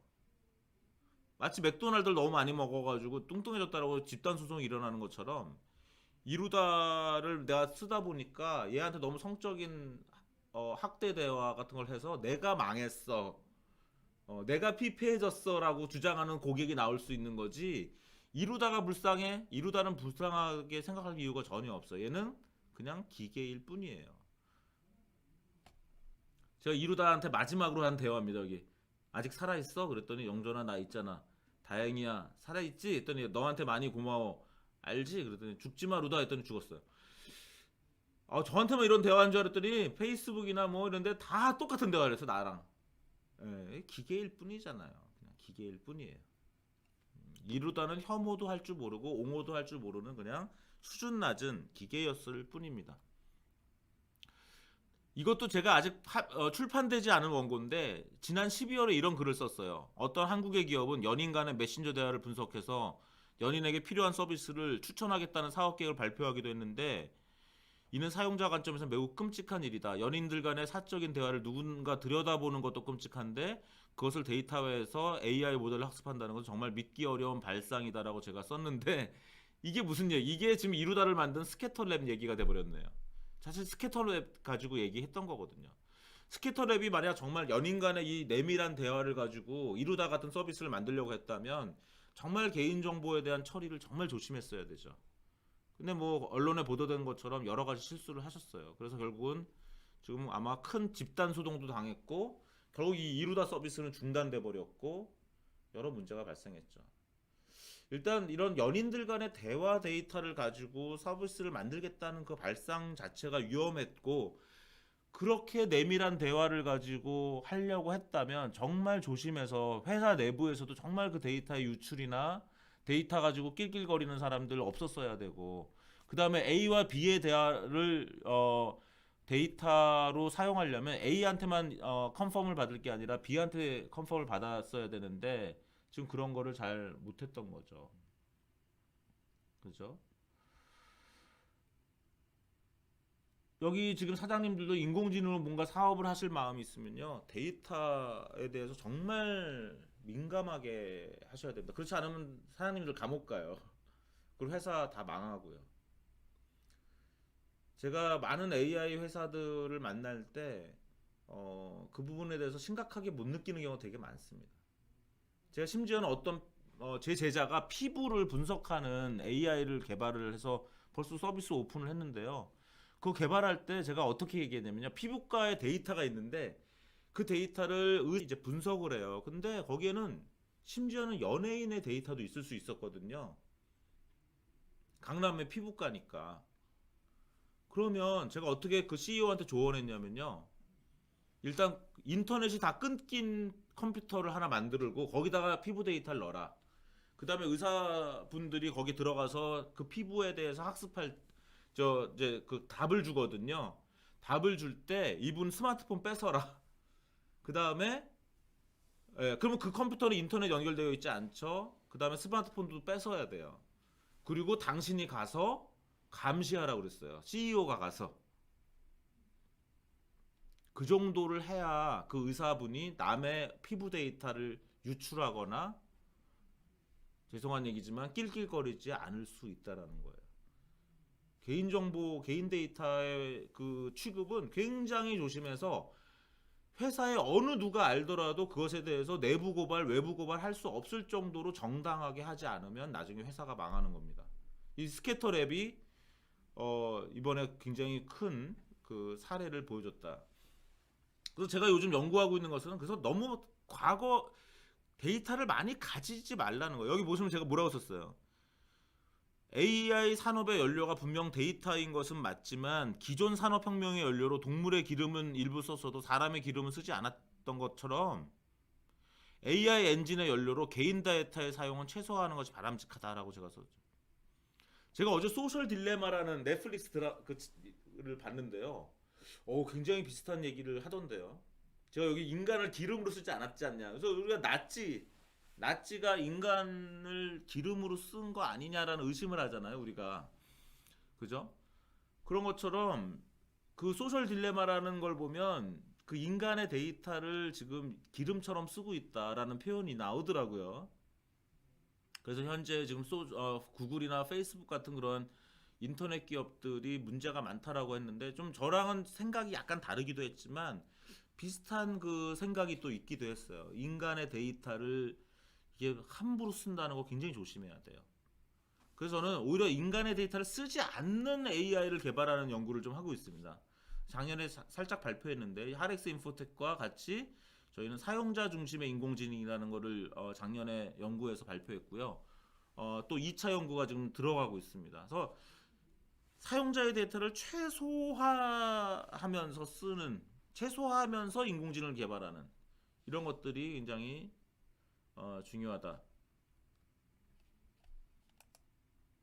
챗봇 지금 제가 GPT-3 세계 최고의 수준의 GPT-3도 채팅이 제대로 안 돼요. 그러니 한국의 채팅이 제대로 되는지 한국도 마찬가지.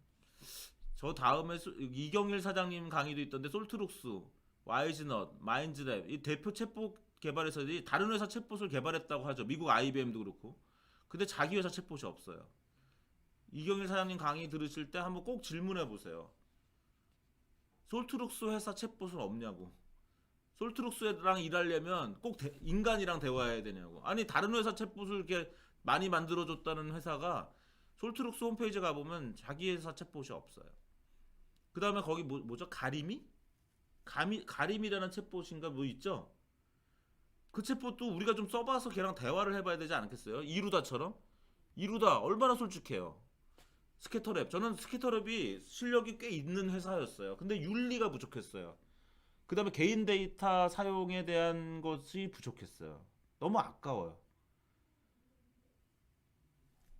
이루다는 그래도 정정당당하게 승부했잖아요. 이렇게 오픈해서. 그러면요 사회가 이걸 용인해줘요. 좀 약간. 솔트룩스 같은 회사는 오픈을 안 하잖아요. 차라리 실력 가지고 오픈해서 좀 부족하더라도 얘가 어떤 때는 동성애 혐오 발언도 했지만 저처럼 야 뭐 동성애 혐오 발언 안 하잖아 이런 것도 보여줘서 지식인들이 얘를 좀 잘 가꿔서 발전시킬 생각을 해야 된다고 저는 생각을 해요. 근데 그냥 막 비난해가지고 결국 얘를 다운시켜 버렸잖아요. 저는 스캐터랩이 차라리 더 낫다라고 생각해요. 왜? 공개가 안 돼서 오히려 IBM 다른 국내에 이런 챗봇 많이 개발했던 회사는 오히려 오픈이 안 돼 있으니까 실력을 알 수가 없어요. 시험만 멋지게 하고 끝나죠. 여러분들 페퍼가 왜 망했겠습니까? 페퍼. 여러분 유튜브에 페퍼 시험 보세요. 엄청 말 잘하는 것처럼 나와요. 하지만 페퍼를 여러분들 회사에 한번 도입해 보세요. 하루 이틀 쓰고 못 써요. 고객은 한두 번 쓰고 안 써요. 왜? 대화가 안 돼요. 대화가 안 된다는 겁니다. 지금. 챗봇은 현재는 안 됩니다. 제 강의를 들으면 챗봇 되는 분 저는 이 챗봇 정말 잘 쓰고 있는데요 라고 하는 분이 있으면 저한테 꼭 연락 주세요. 제가 정말 제 생각을 바꿀 수 있는 챗봇을 저한테 알려주는 분한테는 제가 진짜 크게 제가 대접을 하겠습니다. 제가 지난 5년간 매년 이거를 하고 있어요. 없는데 어떻게 해요? 그 다음에 자율주행차에 대한 동향.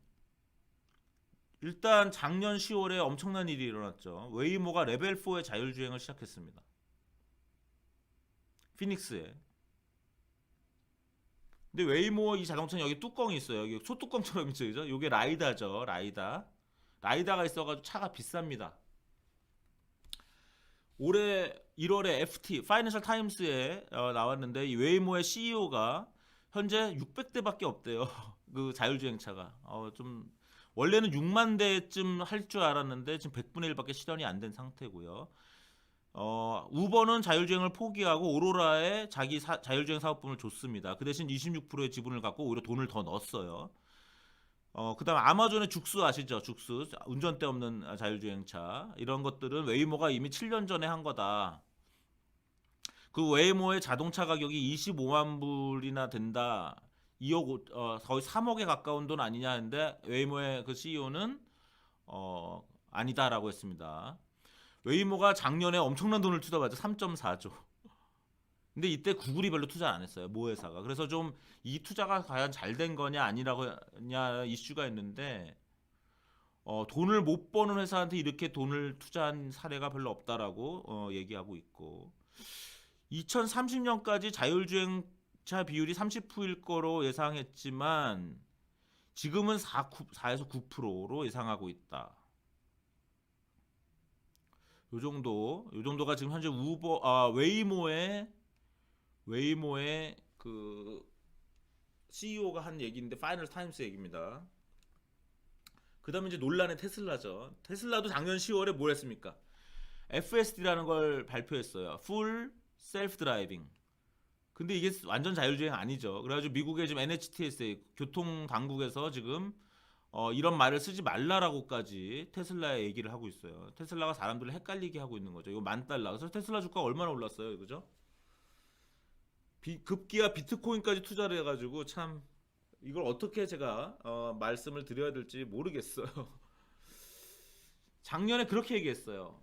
비트코인이 $10,000를 정고점을 넘으면 4차 산업혁명이 시작된 것이다. 제가 이렇게 강의를 했는데 $50,000가 넘어버렸죠. 예. 저도 약 올라 죽겠습니다. 비트코인 좀 더 사둘 걸. 그죠? 하지만 저는 비트코인은 대안이 될 수 없다고 현재까지 보고 있어요. 저는 그렇게 보고 있습니다. 하지만 제 예측이 꼭 맞을 리가 없죠. 저 쿠팡도 망할 줄 알았는데요. 뭐. 그러니까 저는 카카오톡은 절대 안 망한다고 당시에 얘기를 했어요. 많은 분들이 그 당시에도 카카오톡 망한다는 전문가들이 참 많았죠. 그러니까 아까 말씀드린 것처럼 한국 기업이 투자 안 하고 한투파 같은 벤처캐피탈은 투자했지만 중국의 텐센트가 투자했잖아요. 테슬라 같은 경우도 그렇고 비트코인도 그렇고 제가 너무 투자를 안 해서 후회가 돼요. 후회가 되는데 테슬라의 주식은 저는 떨어질 거라고 좀 보고 있긴 해요. 예, 뭐 주식은 알 수 없죠. 그걸 다 알면은 뭐 주식 투자하지 누가 뭐 합니까? 그 테슬라의 이 완전 자율주행 시스템은 굉장히 위험한 시스템이거든요. 사람이 많이 죽을 수밖에 없어요. 차라리 웨이모가 차라리 낫습니다. 그 AI 기술적으로 보면요. 테슬라는요. 딥러닝만 쓰고 있고요. 웨이모는 딥러닝만 쓰는 게 아니라 섞어서 쓰고 있어요. 그래서 테슬라가 더 근본적인 좋은 방법론이라 주장하는 분들이 많이 있긴 해요. 근데 딥러닝만 썼다가는 실수가 있어가지고 사람이 죽을 수 있다는 얘기입니다. 아직 결판이 안 난 기술이죠. 앨런 머스크는 테슬라가 웨이모가 우리보다 훨씬 못났다 이렇게 막 트위터하고 그랬죠. 올해도 지금 벌써 이 웨이모의 CEO와 테슬라 CEO가 엄청나게 설전을 벌이고 있는 상태입니다. 올해 한번 더 두고 보세요. 관점이 뭐냐면 웨이모가 피닉스 지역 이외에 레벨 4의 자율주행을 성공해낼 것이냐가 하나의 이슈고요. 또 하나가 웨이모는 어디랑 경쟁해야 되냐면 우버 같은 애들이랑 경쟁해야 되잖아요. 여러분들 같으면 택시를 부르시겠어요? 자율주행 택시를 부르시겠어요? 여러분들이 피닉스에 가면 우버는 사람이 운전하고 오는 거고요. 웨이모어는 사람이 운전하지 않고 운전자가 없는 택시가 오는 건데 어떤 거 쓰시겠어요? 가격이 더 싸야지만 사람 없는 걸 쓰시겠어요? 가격이 더 비싸도 그 사람 없는 걸 쓰시겠어요? 가격이 같으면 사람 있는 걸 쓰시겠어요? 가격이 같을 때 사람이 없는 걸 쓰시겠어요? 이제 비즈니스의 문제인 거죠. 웨이모 원이 피닉스 에어리어에서 우버를 이길 수 있느냐? 우버를 못 이기면 지는 거죠, 뭐 그죠? 사업이라는 거는 기술이 중요한 게 아니라 그 기술로 그 회사가 버텨낼 수 있는가가 중요하잖아요. 그래서 그런 관점에서 한번 쭉 보시기 바랍니다. 제가 요 그림에서 테슬라와 웨이모 가지고 하려고 하는 건 그림 보여드리려고 했던 건 뭐냐면요.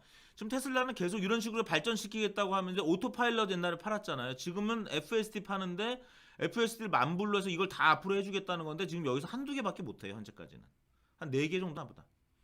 이걸 다 앞으로 하겠다라고 하는 겁니다. 이제 그런 과정이 있는 거고 이런 거 하는 과정이 뭐냐면 액티브 러닝이라고 해서 계속 학습을 시키면서 예외적인 케이스가 나오면 다시 레이블링을 해가지고 다시 학습하는 과정으로 가는 것입니다. 그래서 기업에서 인공지능이라는 건요, 한 번 개발하고 끝나는 것이 아니라 계속 컨티뉴얼 러닝을 해줘야 되는 것이에요. 그래서 올해 AI에 굉장히 중요한 많은 AI 기업들이 신경 쓰고 있는 것이 뭐냐면 데브옵스라고 그래가지고 한 번 개발하고 나면 끝나는 것이 아니라 이것을 계속 운영하는 이 데브옵스 과정을 구축하는 것이 중요한 이슈가 됩니다. 그래서 이제는 인공지능 시스템을 하나 개발했습니다라고 끝나면 그거는 크게 그 잘한 게 아니에요. 지금 저랑 능력협회에서 같이 일하는 권준우 씨랑 개발했던 게 이 프론텍의 품질 관리 인공지능 시스템을 개발했는데요. 권준우 씨가 거의 다 개발했거든요. 정말 대단한 기여를 했는데요. 저희가 그걸 미국 인공지능학회의 혁신적 인공지능 응용상을 2020년에 받았습니다. 딱 1년 전이에요. 작년 2월 초니까요. 그런데 중요한 거는 그 한번 개발한 게 중요한 게 아니에요. 그 개발한 것이 계속 그 회사에서 써야죠. 쓰면서 그 운영 체계를 만들어주는 게 진짜 중요한 거예요. 예. 그래야 그것이 비즈니스가 되고 그 회사나 사회에서 그야말로 베네핏, 이익을 낼 수 있는 거죠. 그래서 여러분들이 인공지능 사업을 하거나 인공지능 시스템을 개발할 때는 이 부분을 어떻게 보면 제일 중요하게 생각을 해야 된다는 것입니다. 그 부분이 뭐예요? 아까 제가 이 5가지 그리면서 오른쪽인 겁니다. 웨이모 1이라는 것은 아까 데이터는요. 웨이모는 정말 테슬라에 비해서 정말 너무 윤리적인 회사예요. 앨런 머스크는요. 정말 멋지긴 한데 제 이해가 안 가죠. 데이터 누가 다 구해주고 있어요. 소비자가 구해주고 있어요. 마치 스캐터랩처럼, 그죠? 소비자의 대화 데이터를 그냥 스캐터랩 했던 것처럼 테슬라 사용자들이 그냥 다 데이터를 얻어주고 있어요.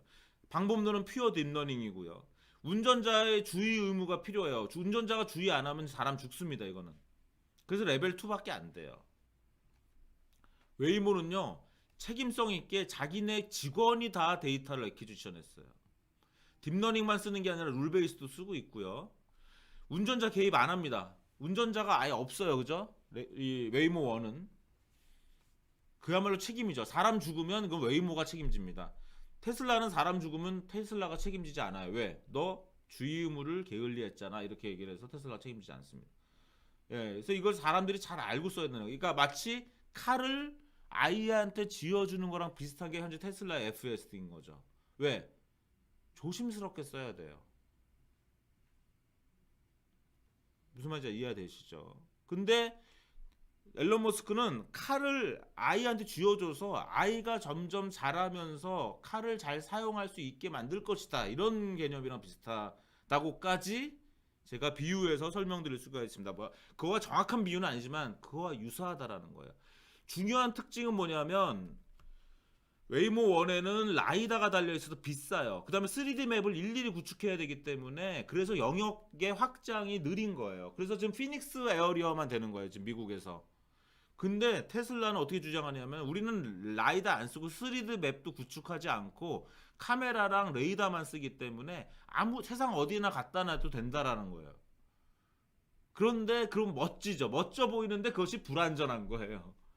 예, 그래서 약간 이게 굉장히 그 팀 칼라가 다른 AI 서비스, AI, 그리고 이건 제품 모델이죠. 테슬라는 제품을 팔죠. 웨이모는 아직은 제품을 팔지 않아요. 그죠? 예, 이게 완전히 다른 모델. 근데 아까 제품을 팔지 않는 25만 달러라서 너 못 팔지 했더니 아니다. 25만 달러 아니야. 더 싸게 할 거야. 그래서 어쩌면 웨이모가 갑자기 25만 웨이모 드라이버가 25만 불이 아니라 갑자기 10만 불 이하로 만약 생산을 해내면 갑자기 웨이모가 제품 회사가 바뀔 수도 있는데 그건 쉽지 않아요. 왜? 피닉스에선 팔 수 있어도 피닉스 바깥에서는 아직 못 판다는 거예요. 라이다로 하니까. 그죠? 예. 그래서 여러분들 이걸 기술 구조를 잘 이해를 하셔야 그 회사의 비즈니스 모델을 같이 이해하실 수가 있어요. 제가 시간을 많이 썼네요. 지금부터는 간단하게 말씀드릴게요. 제가 작년부터 환경 비즈니스랑 뭐라고 있냐면 이경전이 만난 AI 프론티어라는 그러한 인터뷰 시리즈를 하고 있어요. 1호가 뷰노 김현준 대표였는데 뷰노 주식 사놨어야 되는데 지금 상장한다고 그러죠. 2000대 1이 돼요. 2000대 1. 공모주 청약이. 그래서 뭐 저 같은 사람은 못 하는 거고 그냥 상장한 첫날 이제 뷰노를 사느냐 마느냐 그 정도 의사 결정이 필요하죠. 상장한 날 엄청 떨어질 수도 있고 상장하는 날 상한가 올라갈 수도 있고. 그래서 일단 뷰노는 저는 관심 있어요. 살 수 있어요 저는. 작년에 알체라가 상장했는데 제가 못 놓쳤고요. 리드, 예, 제가 자문 교수를 하고 있는 회사입니다. 여기는 리드는 아마 나스닥 상장할 것 같고요. 어디죠? 엘리먼트 AI는 캐나다의 조슈아 벤조가 만든 회사인데 지금 서비스 나우에 인수됐습니다. 제가 인터뷰할 때만 해도 인수 안 됐었는데 인수됐고. 와, 이거 멋진 회사예요. 비프로 컴퍼니. 꼭 이거 이 기사 읽어보시고 비프로 컴퍼니 대해서 공부하세요. 정말 대단한 강현욱 대표가 만들어서 지금 전 세계 스포츠 쪽 그 AI를 석권하겠다 하는 정말 세계 최고 회사입니다. 지금 샌드버드 역시 세계 최고 회사예요. 한국에서 이렇게 세계 최고 회사들이 지금 나오고 있어요. 리드 세계 최고, 뷰노 거의 세계 최고, 그 다음에 비프로 컴퍼니도 세계 최고, 샌드버드도 이 영역의 세계 최고 회사입니다. 젠페이스, 슈퍼빈 이거 세계 최고 회사죠. 베어로보틱스 세계 최고 회사고요. 플리토 세계 최고 회사예요. 플리토는 상장했어요. 제가 주식 샀습니다.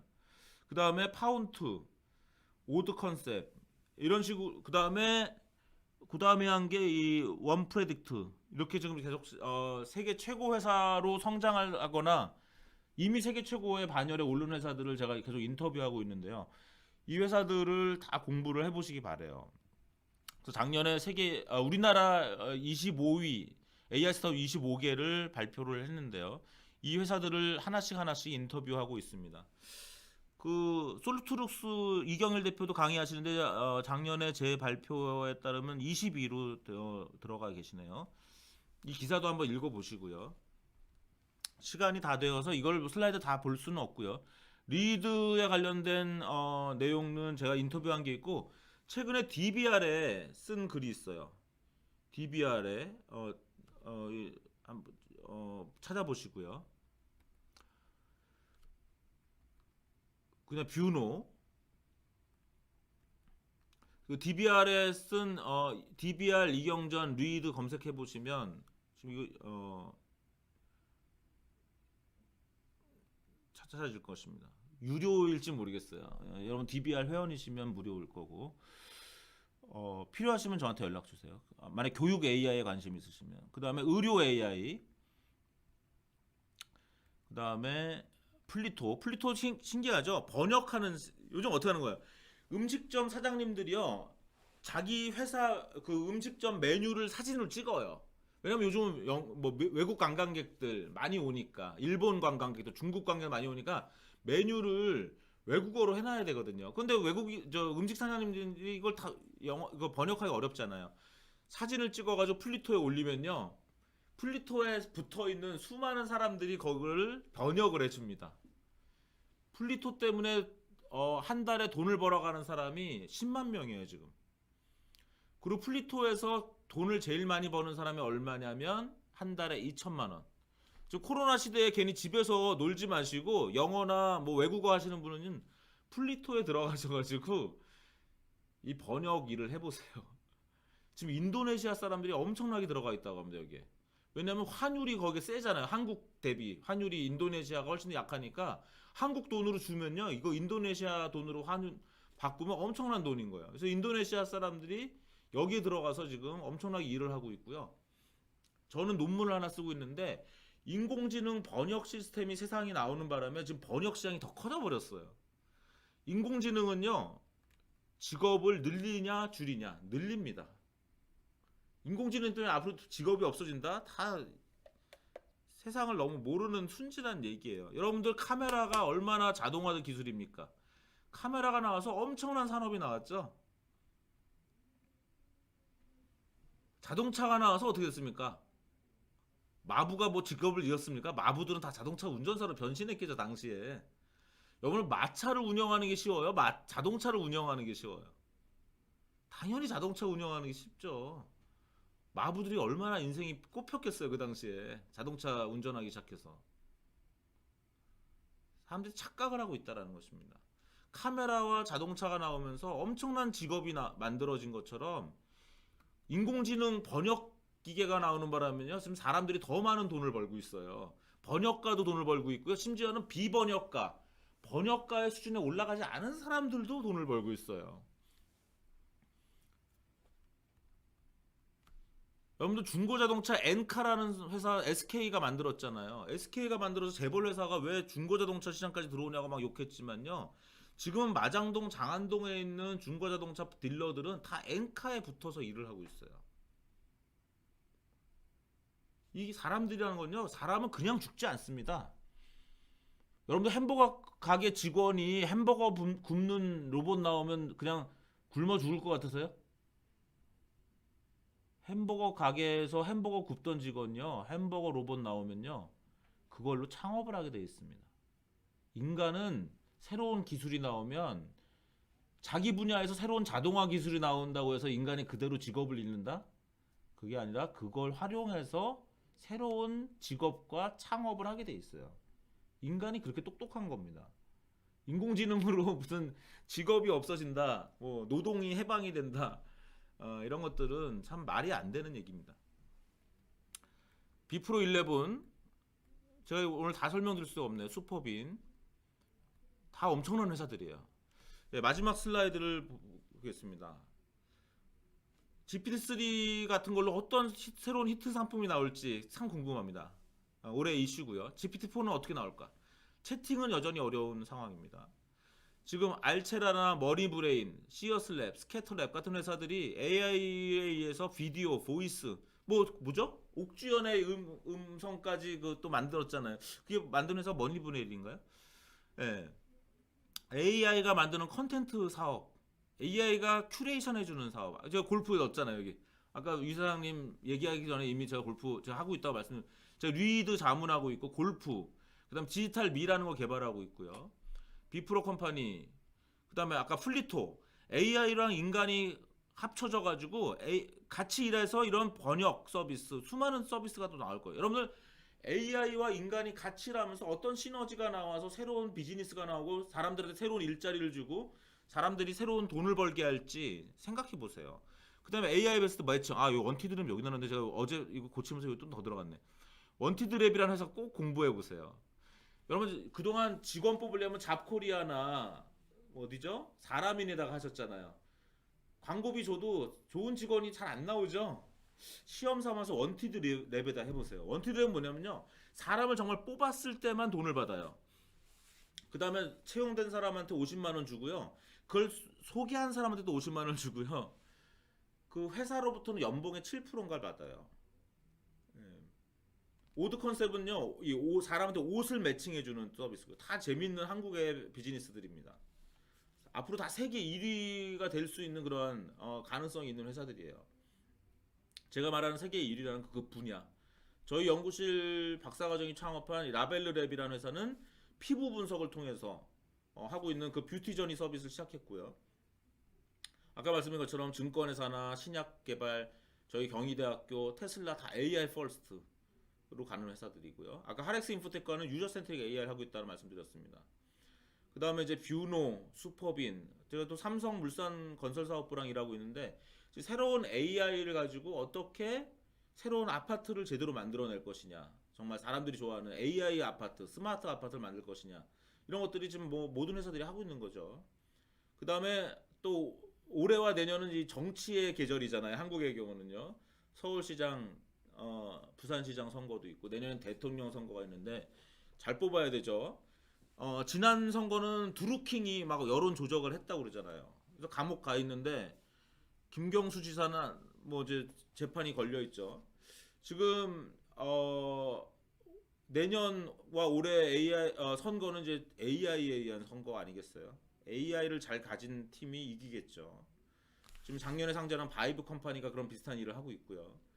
제가 다음 주에 시작하는 이 K 폴리시 플랫폼이라는 새로운 정책 싱크탱크인데 거기서 정책 AI 센터장을 제가 맡게 됐는데, 이런 것들이 이제 앞으로는 정치와 정책의 영역에서도 AI를 활용해서 좋은 정책을 만들고 선거에 이기고 선거 전략을 만들고 이런 일들이 계속 일어날 것입니다.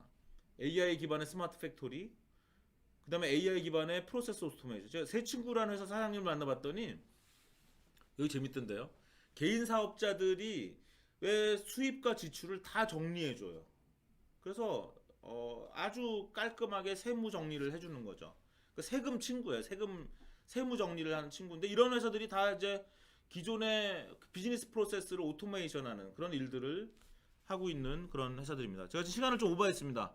조금 늦게 시작을 해서 그랬는데 죄송하고요.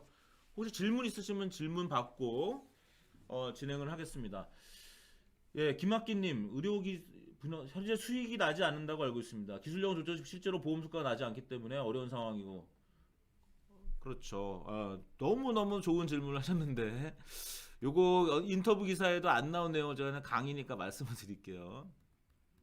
뷰노 아까 슬라이드 넘어갔는데, 이게 뭐냐면 애가 키가 안 크면 병원에 데려가서 손가락 엑스라이 사진을 찍어줘요. 그러면 얘가 나이는 15살인데 손가락 나이가 뼈 나이가 11살이면 얘는 키가 더 클 수 있는 거예요. 요거 얼마인지 아세요? 요거 찍는데 비용이 5만 원입니다. 기존의 아산병원이 이거 5만 원 받고 있었는데요. 이제는 이 병원들이 이것을 채용한 국내 병원이 한 20개 될걸요? 이거는 약간 기업 영업 비밀 비슷한 건데요. 15,000원 받는 걸로 알고 있어요. 뭐 영업 비밀이겠어요. 어차피 뭐 업계 분들 다 알 텐데요. 병원 관계자들은.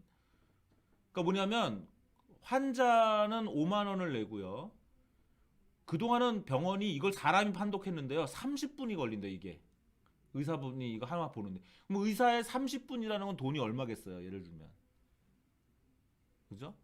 근데 이걸 쓰면 훨씬 더 이 의사의 시간을 줄여주고 여기 시스템이 알려줬잖아요. 여기 나이가 몇 살이라고 5개의 답을 알려주는 거예요. 그중에 1등일 가능성이 제일 높은 나이를 의사가 보고 얘 12살, 13살, 15살, 17살, 11살 그럼 뼈 나이 보면서 이 AI가 본 거 보면서 이 중에서 그래 나도 이거 같아 하고 답을 내주는 거예요.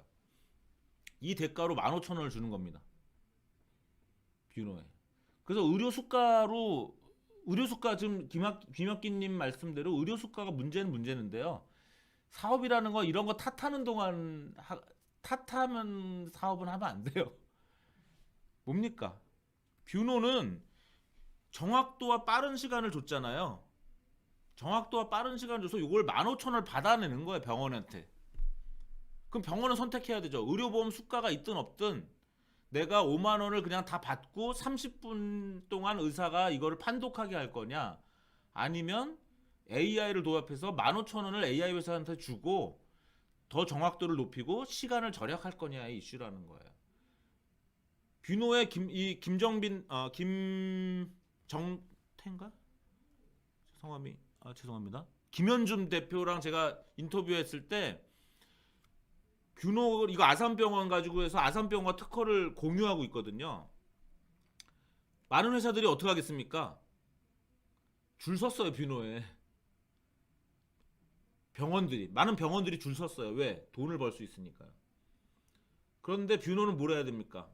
돈 버는 걸 찾아야 돼요. 여기서 돈 버는. 아까 그래서 제가 인공지능 회사에서 가장 중요한 건 뭐라고요? 돈 버는 거라고. 그래서 김혁기님의 어떠한 그 질문도 맞는데요. 저는 뷰노를 제가 칭찬하는 거 아니에요. 저 뷰노 주식과 상관이 없고 저는 여러분들 오늘 제 강의에서 주식과 관련된 참고하지 마세요. 여러분들 요즘 제가 어느 신문사에서 제안도 받았어요. 주식 채널을 운영하래요. 요즘 주식 채널 운영하는 분도 한 달에 80억 번다면서요. 예. 여러분들 그거 한 달에 10만 원씩 낸다며요, 그거.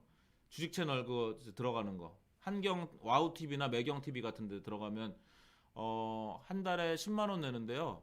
10,000명이 회원 가입하면 10억이잖아요. 그러니까 8만 명이 어떤 한 분의 그 주식 투자 채널에 들어가 있으면요.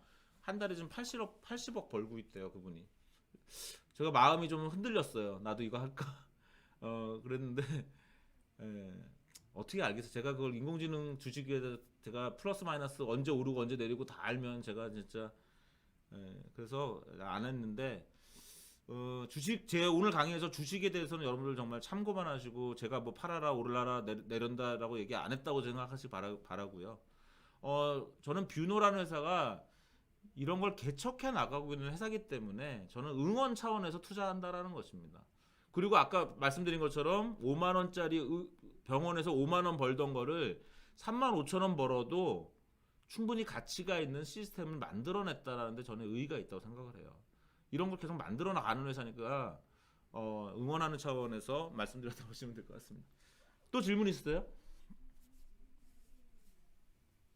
네, 질문 없으시면 여기서 마치고요. 오늘 너무 좋은 질문을 또 많이 해주셔서 다음에 강사님들 강의하실 때도 박성혁 교수님도 대단한 분이에요. 돈 많이 벌고 카이스트 교수로 가신 분이에요. 예, 그래서 그 어떻게 돈 벌었는지도 질문 많이 받으시고 또 어떤 연구하시는지 그런 거 들으시고 차경준 교수님은 또 그 빅데이터 분석을 실제 또 많은 기업들과 같이 하시면서 되게 친절하게 아마 여러분들께 재밌는 강의를 하실 거라고 생각하고요. 이경일 대표님은 아까 제가 솔트룩스는 챗봇 개발하는 부분에서 제가 좀 비판적으로 얘기했지만 또 나름대로 계속 앞서가시면서 여러 프로젝트를 하고 계신 분이니까 그런 관점에서 질문도 하시면서 배우시면 좋을 것 같습니다. 예, 오늘 좀 시간을 오버해서 죄송하고요. 여기서 마치도록 하겠습니다. 고맙습니다.